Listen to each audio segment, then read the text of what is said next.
I think at the end of the day, that is a tough one, because if we are in a situation where the exterior is maybe beyond salvageability, some of the concerns that we would have is now what kind of outside elements can continue to keep coming in, even if the cleaning has been done.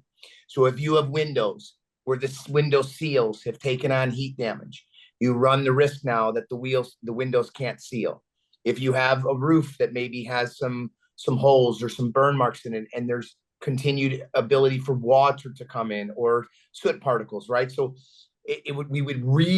someone would have to really take a look at the exterior structure and understand really how airtight that facility, that building is, or the home is, to really make the decision first. And that's kind of where I know Kyle's going to go with making sure get the assessment and the inspection. So Kyle, I'll pause there, but that would be really the first thing that I would look at, to come out and understand what is that envelope look like and that seal around that home, to determine if that cleaning can proceed. And Jerry, you're exactly right. I'm going to go back to the thorough inspection. You can call a contractor and say you have a heavy soot, heavy smoke odor in your home, but that contractor should be doing a thorough walk around your property.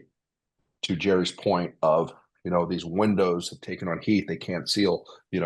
That contractor who has been doing this, who's qualified, are going to see things that you don't see.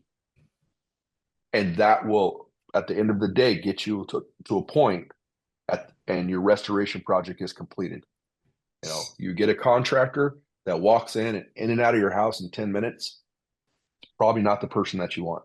They're not up in the attic. If they're not walking the perimeter, if they're not looking at seals, they're not looking at sliding doors, those type of things, your restoration process is going to be a lot longer, because it's going to be multiple times doing that scope of work over and over to get you satisfied.